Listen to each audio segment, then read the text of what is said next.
no Evangelho de Lucas, capítulo 8, os versículos 40 a 42 e 49 a 56. Evangelho de Lucas, capítulo 8. Lucas 8, versículos 40 a 42 e 49 a 56. Assim diz o Senhor. Ao regressar Jesus, a multidão recebeu com alegria, porque todos o estavam esperando. Eis que veio um homem chamado Jairo, que era chefe da sinagoga, e mostrando-se aos pés de Jesus, lhe suplicou que chegasse até sua casa, pois tinha uma filha única de uns 12 anos, que estava morta. Versículo 49, falava ele ainda, quando veio uma pessoa da casa do chefe da sinagoga, dizendo: tua filha já está morta, não me incomodes mais o mestre. Mas Jesus, ouvindo isso, lhe disse: não temas, crê somente. E ela se salvou. Tendo Jesus chegado à casa, ninguém permitiu que entrasse com ele, senão Pedro, João, Tiago e bem assim o pai e a mãe da menina. E todos choraram e pranteavam. Mas ele disse: não choreis, ela não está morta, mas dorme. E riam-se dele, porque sabiam que ela estava morta. Entretanto, ele, tomando-a pela mão, disse-lhe em voz alta: menino, levanta-te. Voltou-lhe o espírito. Ela imediatamente se levantou, e ele mandou que lhe dessem de comer. Seus pais ficaram maravilhados.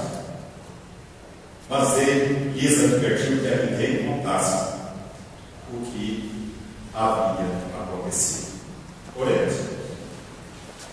Querido Pai Celeste, a tua palavra, vida, povo está diante de nós. Ela contém uma mensagem para os nossos corações. Mas nós confessamos a nossa carência da tua misericórdia nesse momento, nos concedendo a iluminação do teu Espírito Santo, para podermos compreender, e a unção também do teu mesmo Espírito nos nossos corações, para recebermos a mensagem de Deus.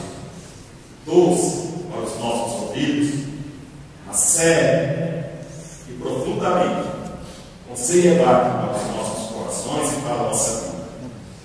Abençoa o teu povo, abençoa a tua igreja e abençoa a nós, a quem o Senhor deu a responsabilidade de falar. Em nome de Jesus. Amém. Padre.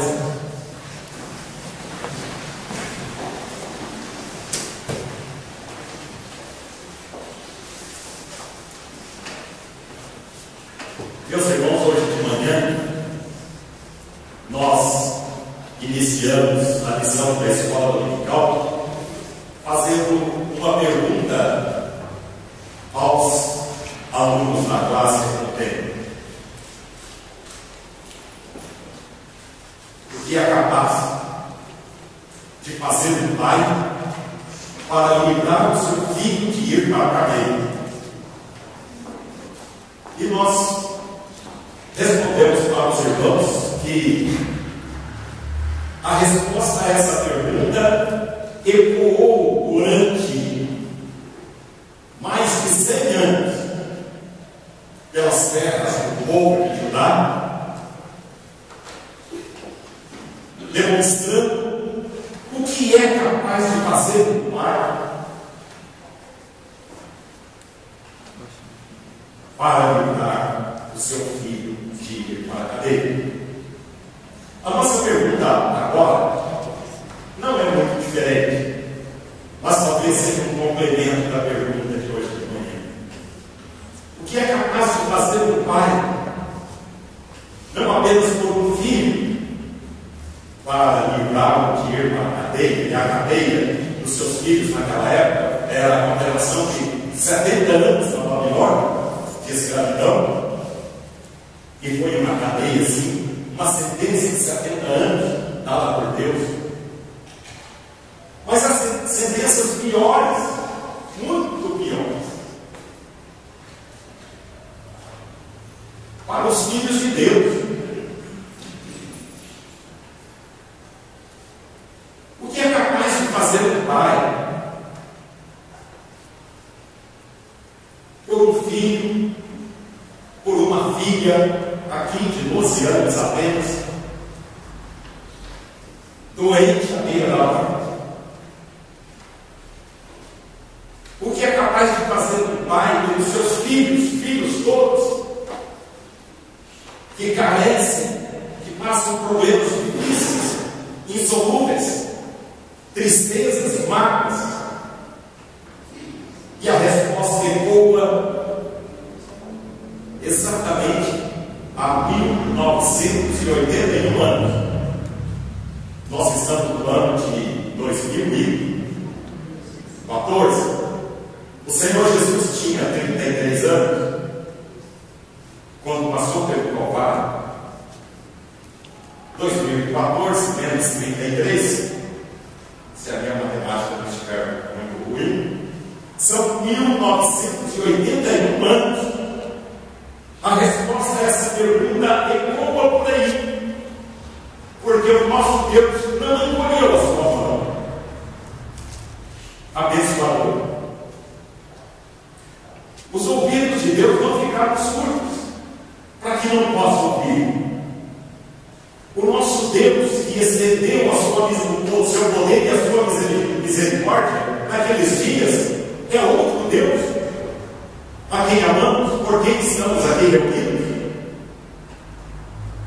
Neste momento, neste exato momento, há inúmeras outras igrejas por aí, onde o Senhor levantou pastores, homens de Deus, profetas de Deus, que estão pregando a palavra de Deus, e milhares de pessoas reunidas, porque Deus as vocacionou, Deus as chamou, Deus as reuniu para ouvir a sua palavra. É o pai cuidando dos seus filhos.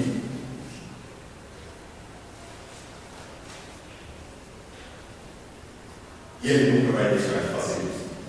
Ao vir para a igreja nessa noite, impreterivelmente você trouxe aí dentro do seu coração algum problema que te entristece. Eu estou errado?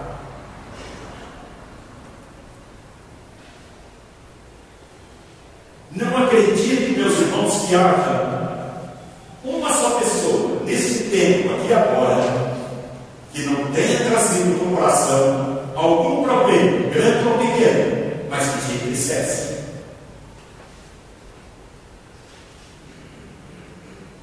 Este problema pode ser um pecado que você esteja lutando para deixar de cometer já há algum tempo e não consegue. Pode ser um vício. Há tantos vícios. Até o alimento pode se tornar um vício, não é? E você, atormentado por este vício,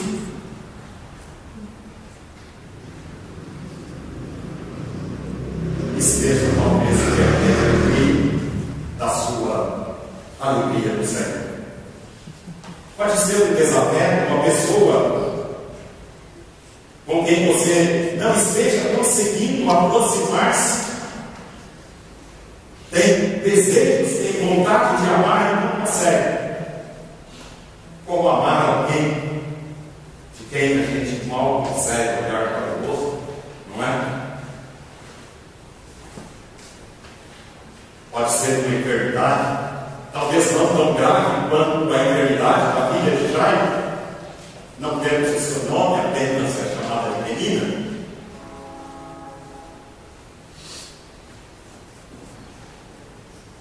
Mas a eternidade te incomoda. E você gostaria muito de se ter livre dela, não é? Jesus voltava de uma cidade chamada Gadara, ficava do outro lado do mar da Galileia, na região de Decápolis. Decápolis, palavra grega, quer dizer a região das 10 cidades. Na época da colonização grega, por Alexandre o Grande, ele fundou essas 10 cidades. Uma delas era essa cidade de Gadara. E os gerasenos, oriundos dessa cidade, vinham às multidões em busca do poder do Senhor Jesus e para ouvir as mensagens do Senhor. Motivado talvez por esta procura deste povo estrangeiro, povo grego, o Senhor Jesus tem atravessado o mar da Galileia com seus discípulos naquele dia e tem estado naquela cidade. A providência divina, sem dúvida, o levou a um homem atormentado por uma legião de demônios. Estes o suplicaram a ele que lhes permitisse adentrar nos portos da cidade, e estes se precipitaram no abismo com ele, valorizando mais os portos do que a salvação daquele homem. O povo daquela cidade implorou que Jesus fosse embora dali. E Jesus foi. Atravessa novamente o mar da Galileia, entra na cidade de Cafarnaum, e a palavra de Deus nos diz que ele é recebido na cidade de Cafarnaum, muitas vezes chamada de sua cidade, e é recebido com grande alegria pela população. E dentro daquela multidão de pessoas, um homem, principal da cidade, o chefe da sinagoga, dentre aqueles que rejeitavam Jesus,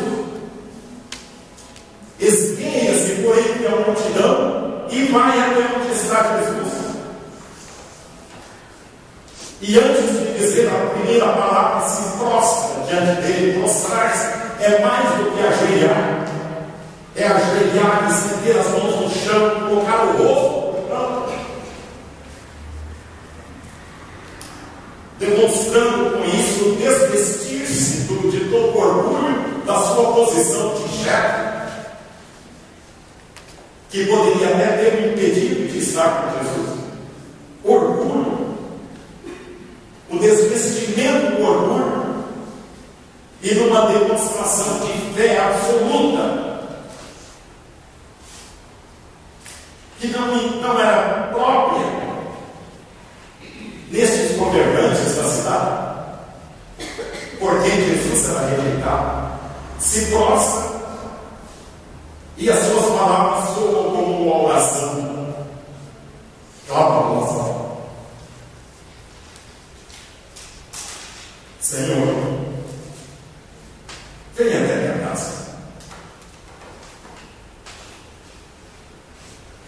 A palavra de Deus não diz o que Jesus respondeu.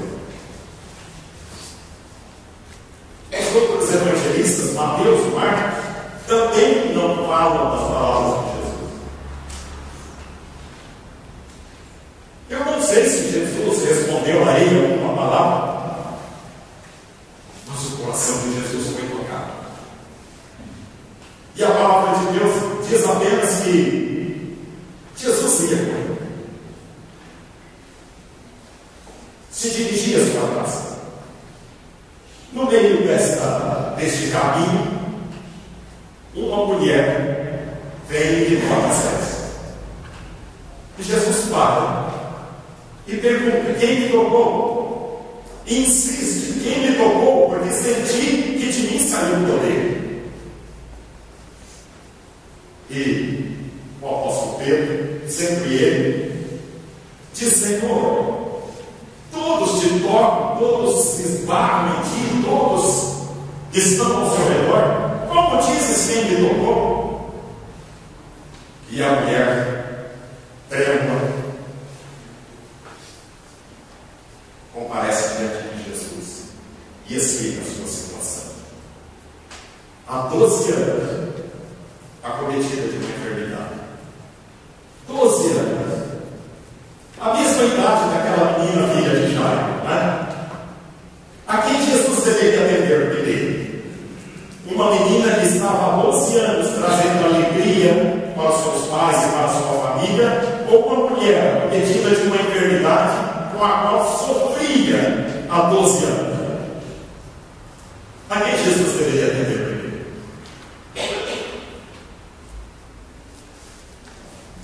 Jesus a cura, sem pressa nenhuma, e continua o seu caminho para a casa de Jairo.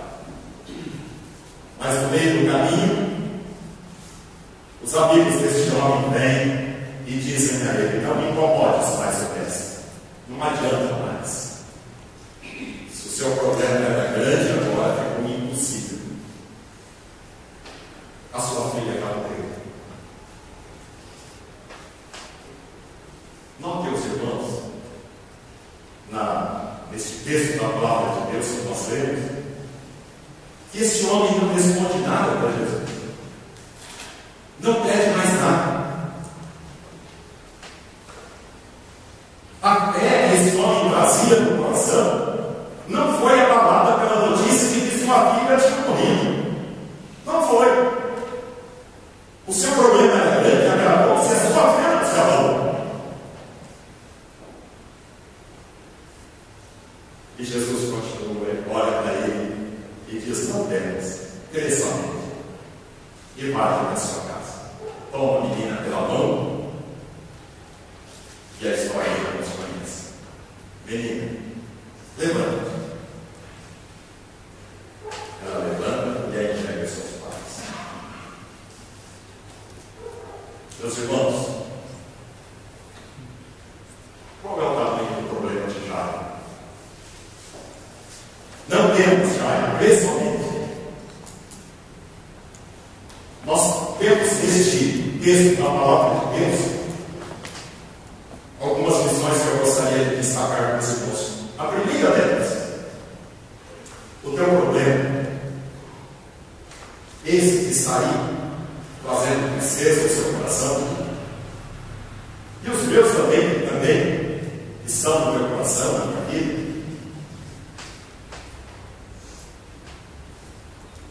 O teu problema nunca será grande demais para o tamanho do poder de Deus.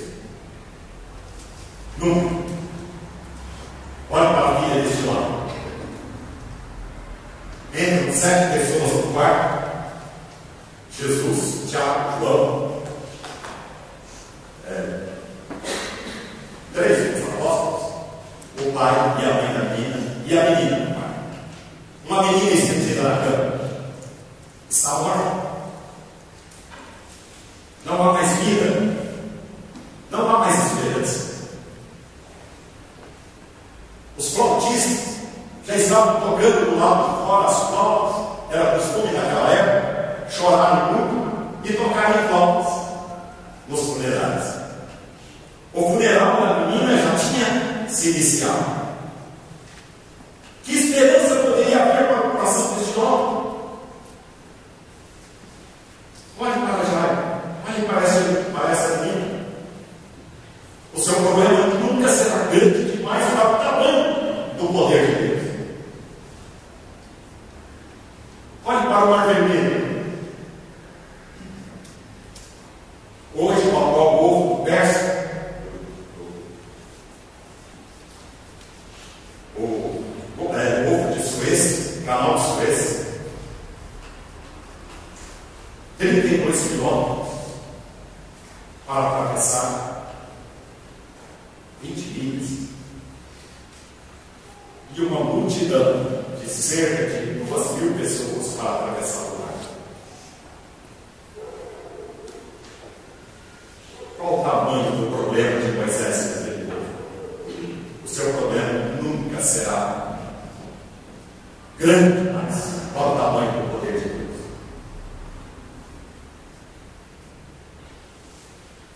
tenta sentir o que sentiu cada uma daquelas pessoas ao ver as águas do Mar Vermelho se abrindo e a terra enxuta, atravessando no meio daquelas águas todas aquele mar, até com crianças, com os pertences sobre os ombros. O seu problema nunca será grande demais para o tamanho do poder de Deus. Olhe para o desfilar das histórias sagradas. O Senhor sustentando esse povo durante 40 anos no deserto, fazendo descer pão do céu, o maná. Milhares, milhões de codornizes, fazendo flutuar na chave, curando a lepra de Naamã e quantos outros feitos poderosos do poder de Deus, que seriam para qualquer daqueles homens um poder insolúvel, irracional para a mente humana. O seu e o meu problema nunca será grande demais para o tamanho do poder de Deus. Não temas, Jairo, crê somente. Não temas, crê somente. Mas eu não imagino, meus irmãos, que tenha sido o poder de Deus que resolveu o problema daquele homem, e não seja também o poder de Deus a grande instrumentalidade que nós recebemos do céu para resolver os nossos problemas. O Senhor tem poder para resolver os nossos problemas, mas e se não quiser? Você pode aproximar-se de alguém que tenha poderes nas mãos para dizer sim ou não para você e resolver o seu problema, mas e se não quiser?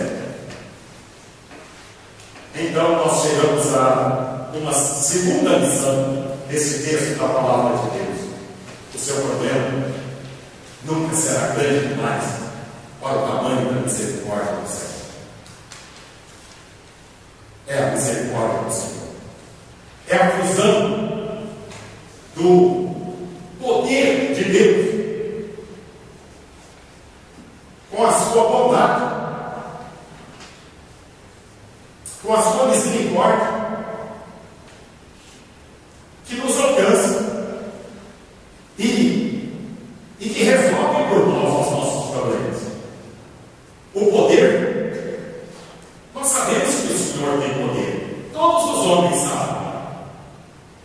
Está tudo por aí. Falamos hoje de manhã, daqui a uns dias nós vamos ver esse céu estrondando com os trovões, raios, ventos fortes, anunciando a chegada das chuvas para a salvação dos animais, das plantas, do homem, porque se não chover, todos morremos. Todos deixamos de existir. Até as plantas, sabe?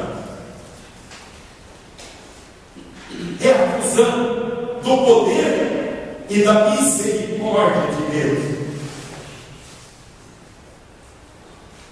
Jeremias, pensando nessas coisas, no seu livro de Lamentações, já quase no final do livro, lamentando todo o sofrimento pelo qual ele passou. O profeta vai chorando na história,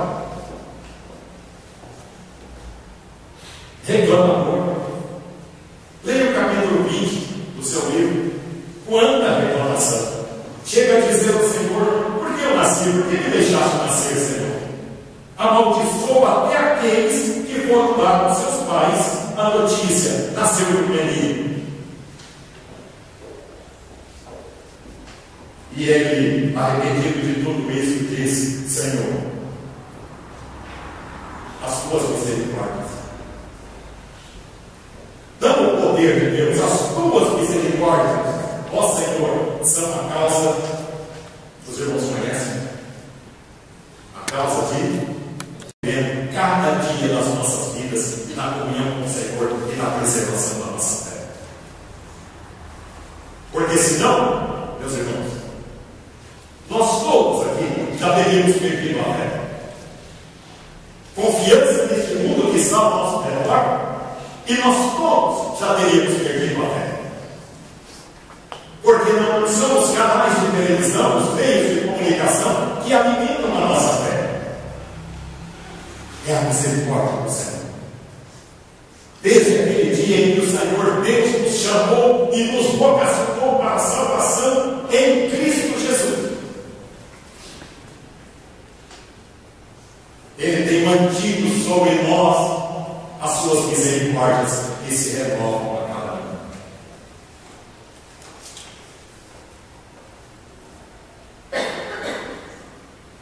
Clamo, Jeremias, e eu te responderei. Clamo, Jairo, e eu te responderei. E o Senhor respondeu.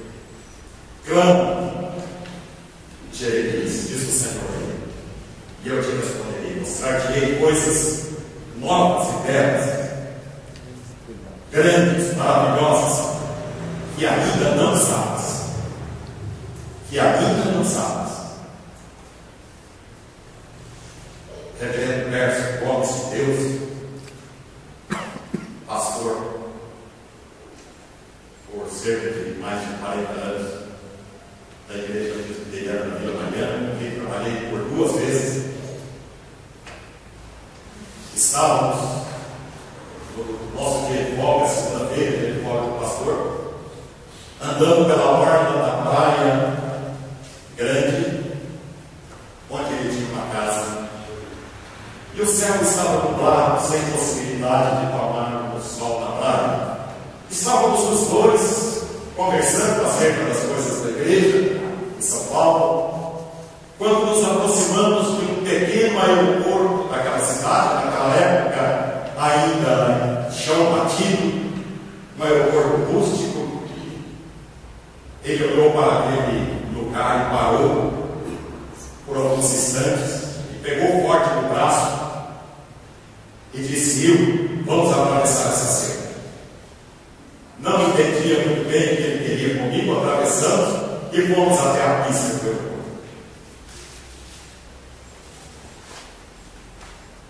Ele olhou bem para mim e disse: "Pouquíssimas pessoas sabem do que eu vou te contar."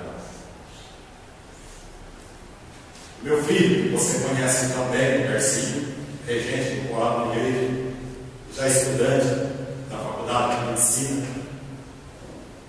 tinha 1 ano e pouco, menos de 2 anos, e teve uma grave convulsão enquanto estávamos naquela praia. Precisava ser levado urgente para São Paulo. Se fôssemos de carros naquela época, frágeis, vagarosos, ele não chegaria a tempo no hospital de São Paulo. E pedimos de lá um pequeno avião que viesse buscar. E diz ele: "Eu comecei a ouvir o ronco do avião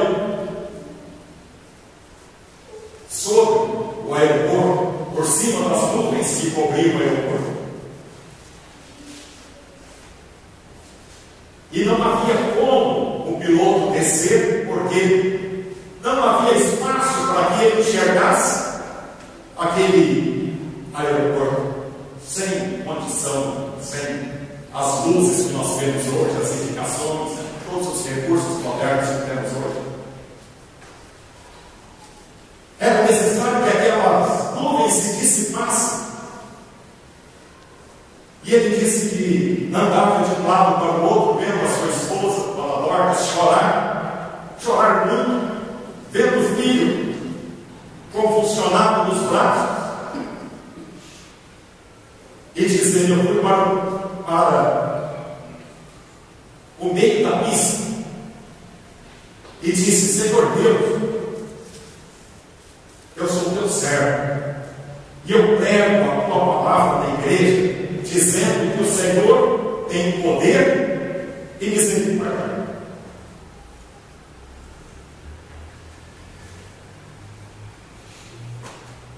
É impossível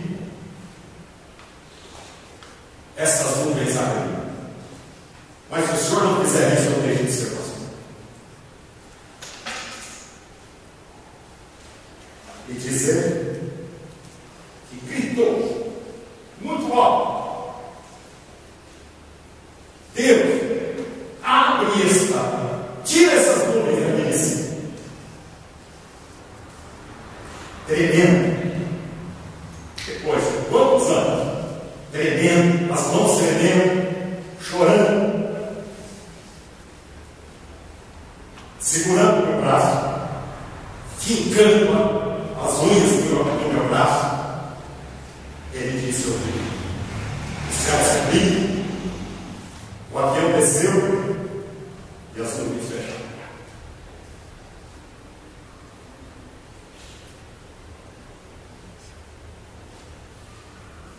E ele se voltou para mim e disse: eu não posso contar isso para ele. Vão dizer que eu estou mentindo, mas você me conhece.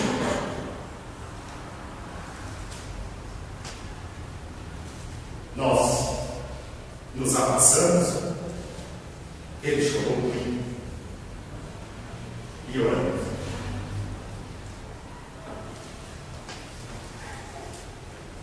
Meus irmãos, há uma terceira lição nesse texto, da palavra de Deus, que nós infelizmente precisamos mencionar.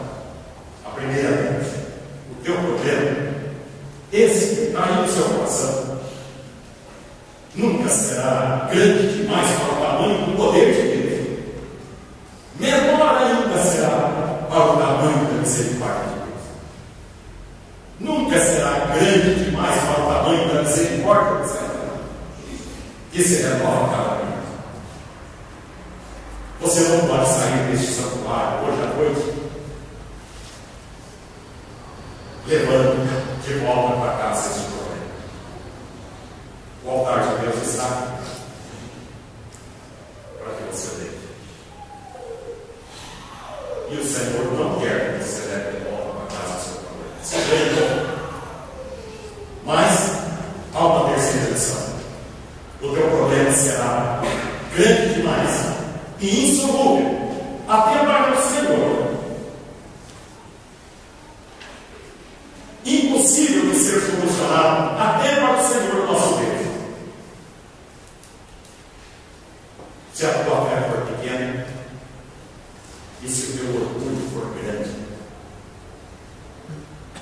o teu problema será grande demais para ser solucionado pelo Senhor, se a tua fé for pequena e o teu orgulho for grande. Que nos alegra essa oração clamorosa desse homem chamado Jairo. Essa oração sem limite de fé, totalmente desvestida de qualquer orgulho, e este era um homem que era para ter orgulho. Era o maioral da cidade. Agora, se víssemos aqui à frente o prefeito da nossa cidade chegando aqui, deitando no chão, com o seu rosto no chão, em uma oração suplicante: Senhor, eu preciso da tua graça. Dá para você imaginar isso? Dá para você imaginar a nossa presidente da República com o seu rosto no chão, dirigindo uma oração ao Senhor, sendo filmada em rede nacional? Era parecido com isso. Não havia orgulho naquele coração, vazio totalmente de orgulho e cheio, totalmente cheio de fé, de esperança, de confiança no Senhor.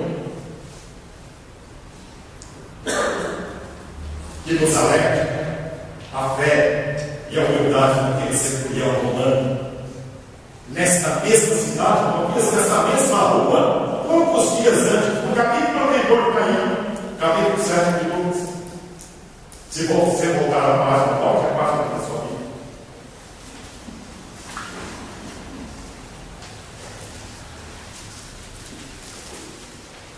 Esse homem manda emissários a Jesus, dizendo que tem um servo que está no enfermo. E o Senhor Jesus vem até a sua casa e vem andando para a sua casa. E correm e vão dizer a ele: ó, meu Senhor, está tudo até a sua casa. Não, isso não pode ser. E os amigos deste homem vão encontrar-se com Jesus: Senhor, o centurião nos mandou dizer ao Senhor que ele não é digno de que o Senhor entre na casa dele. Manda com uma só palavra e o meu filho será curado. O Senhor Jesus se volta para todos os presentes e diz: nem em Israel encontrei na fé como essa, que nos alegra o conhecimento de fatos assim, que nos alerta a ausência infinita, meus irmãos, infinita de orgulho do próprio Senhor Jesus. Começando a vida no Príncipe Maria e terminando a vida com seu rosto prostrado no chão, agradecendo, rogando ao Pai: Senhor, se possível, passe de mim esse cálice. É pesado demais.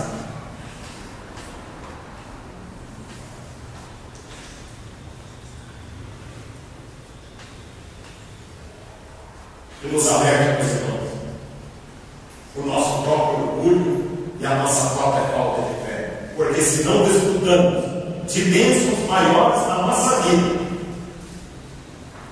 é porque nos falta fé e nos falta orgulho. Por que não amamos mais a leitura da palavra de Deus? Por que não nos reunimos em família para louvar a Deus e ler a palavra de Deus e orar ao Senhor e buscar a presença de Deus? Todas as famílias da igreja, por que não fazem isso? Qual a razão, se não a falta de fé e o excesso de orgulho? O tempo perdido para estes momentos, a falta de fé de que este tempo será recompensado pelo Senhor muitas e muitas vezes mais. Se esses momentos forem gastos com o Senhor, que nos alerte o nosso excesso de orgulho e a nossa falta de fé.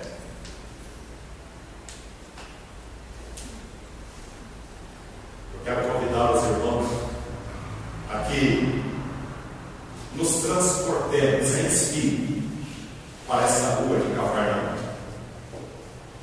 Quem sabe, num entardecer, possivelmente, porque o Senhor já tinha ido e voltava à cidade de Gadara.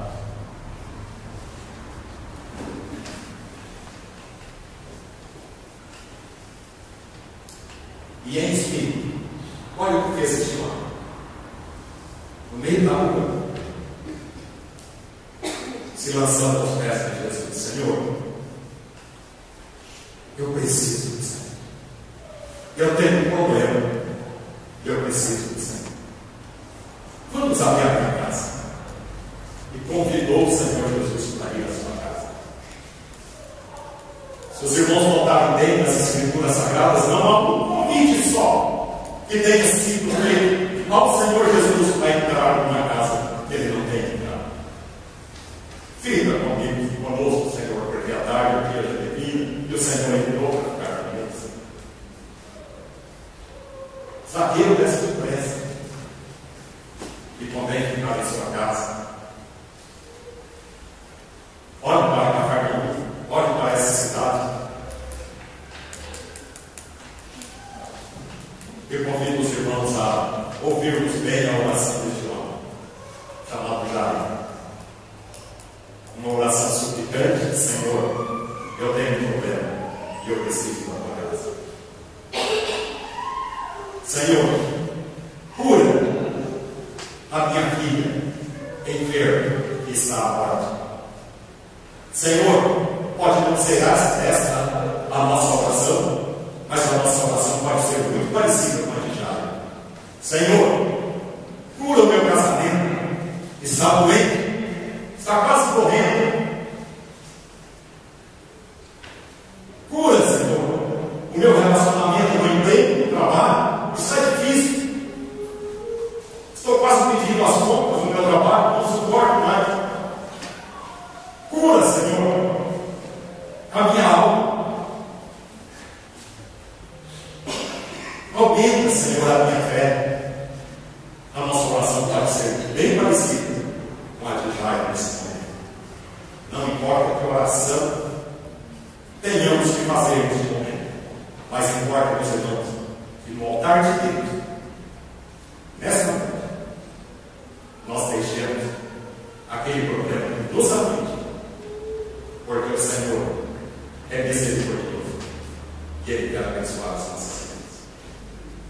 Amém?